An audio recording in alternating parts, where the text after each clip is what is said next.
queremos para as nossas cidades? Aproveitando aqui as brisas eleitorais, nosso programa vem conversar sobre a cidade que queremos no futuro. Eu sou Luara Colpa e falo de Belo Horizonte. Vamos aqui conversar um pouco, gente, sobre um assunto que anda desvalorizado, mas que tem um impacto enorme nas nossas vidas: as eleições municipais. Vocês também ficam meio perdidos e até acham que tanto faz qual prefeito ou qual vereador será escolhido, porque afinal não vai fazer diferença na sua vida? Deixa eu te contar então. Não é bem assim não, viu, gente? Então vamos começar esse programa. Roda a vinheta!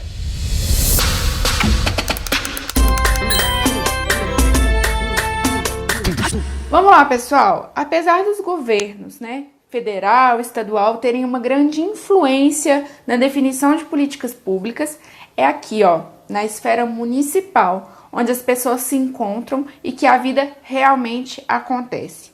Vocês já pararam para pensar que é justamente na cidade e com a cidade que as pessoas se relacionam no seu dia a dia?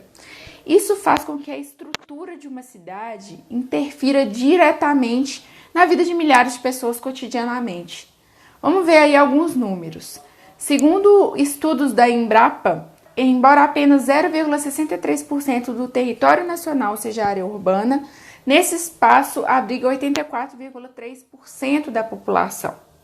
Em razão disso, é super importante a gente saber o que os prefeitos e os vereadores podem e devem fazer para que a gente possa viver aí numa cidade cada vez melhor.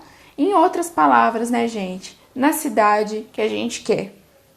Para que tudo isso fique mais claro, vamos reconstruir aqui o que fazemos ou deveríamos ter condições de fazer durante um dia. Vejam bem, após acordar, a gente costuma tomar um banho, escovar os dentes, usar o banheiro e depois vamos para a padaria, para o mercado, comprar nosso café da manhã.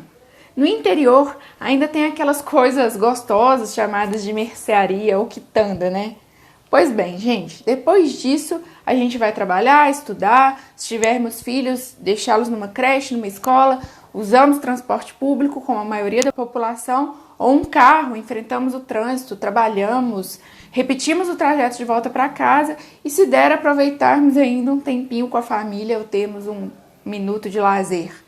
Outra possibilidade é daquela trabalhadora ou trabalhador que cuida da casa dos filhos, de um pai idoso, de uma tia, lava, põe no varal, recolhe, dobra, guarda, cozinha, lava, limpa, enfim. Só de falar isso aqui, já cansei, gente?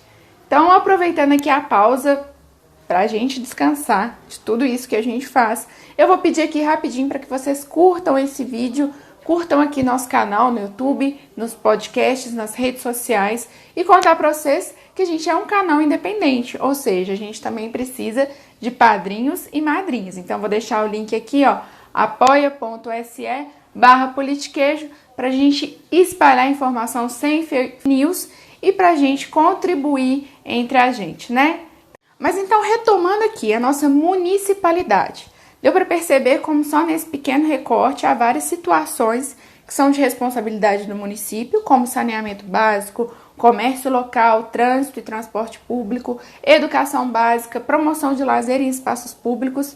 Já não é pouca coisa, Mas a gente sabe que a realidade não é tão simples assim, já que a maioria da população enfrenta dificuldades para ter aí acesso ao mínimo de serviços básicos, fazendo com que vivam em condições longe das ideias e muitas vezes precárias. Sem contar o tanto de tempo perdido no trajeto entre casa e trabalho, o que impede um maior tempo, óbvio, de descanso e de lazer. Bom, para que a nossa realidade mude para a maioria, o que a gente deve exigir dos poderes públicos municipais? Vamos elencar aqui algumas coisas que a gente entende que é o básico para que toda a cidade se torne mais viável, acessível para o cidadão, possibilitando aí uma melhor qualidade de vida para o munícipe. A primeira delas, gente, é o saneamento básico universal. Segundo informações do PNAD de 2018, apenas 66% da população tem acesso à coleta de esgoto em suas casas, o que significa que 1/3 da população está exposta aos esgotos a céu aberto, que impactam diretamente nas condições de saúde e dignidade. sem contar o impacto ambiental que isso causa nos córregos e leitos dos rios. As cidades são responsáveis pela elaboração do plano municipal sobre os serviços de água, esgotos, lixos e drenagem das águas de chuva, razão pela qual a população tem que cobrar dos prefeitos e dos vereadores melhores condições para essa situação. A segunda prioridade que a gente destaca aqui é a educação básica gratuita e de qualidade, que deve envolver educação infantil, com a criação de creches, pré-escola e ensino fundamental, também gratuita e universal.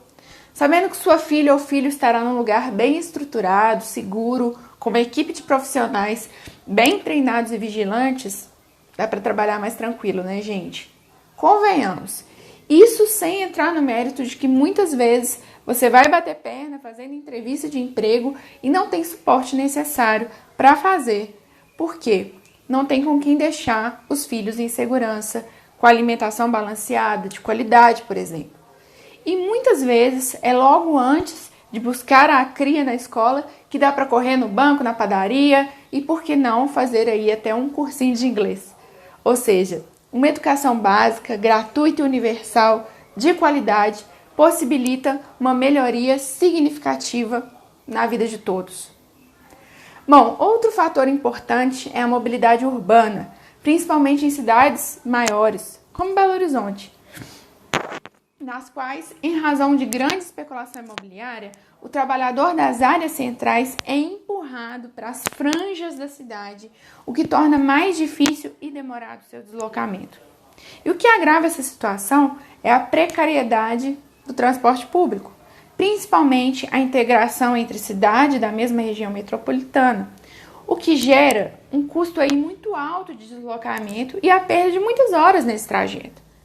Gente, Belo Horizonte é a cidade do Brasil com o pior índice de horas perdidas no trânsito. Vocês têm noção?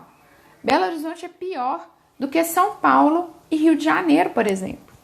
Por fim, a gente tem que ter em mente que a cidade ela deve possibilitar aos seus moradores a ocupação dos espaços públicos, principalmente espaços verdes, como praças e parques, sendo importante que esses equipamentos públicos estejam presentes em todas as regiões da cidade. Por quê, gente? Para que o cidadão ele possa usufruir de momentos de lazer e contato com a natureza. E para isso, o ponto anterior que a gente citou, do transporte público de qualidade, acessível, ele é extremamente importante. Porque não adianta existirem equipamentos de lazer se as pessoas não puderem usá-lo em razão da dificuldade de transporte. Bom, é isso, minha gente. Como vocês viram, não é pouca coisa o que se acontece numa cidade. E é por isso que é tão importante nos atentarmos para as propostas e para o histórico dos políticos que estão aí pedindo o nosso voto. Se uma candidata ou um candidato a prefeito é notoriamente conhecido por não investir em transporte público ou creches, já dá para sacar que essa pessoa não tem compromisso com a trabalhadora e com o trabalhador, né? E aquele vereador, aquela vereadora que só quer saber de aparecer na hora de decretar aí feriado na cidade, mas que nunca vai investir um centavo numa praça onde o povo vai prosear. Então, gente, fiquem atentos, conversem, busquem se informar. Na era do acesso imediato à informação, a enganação também está mais assanhada do que nunca.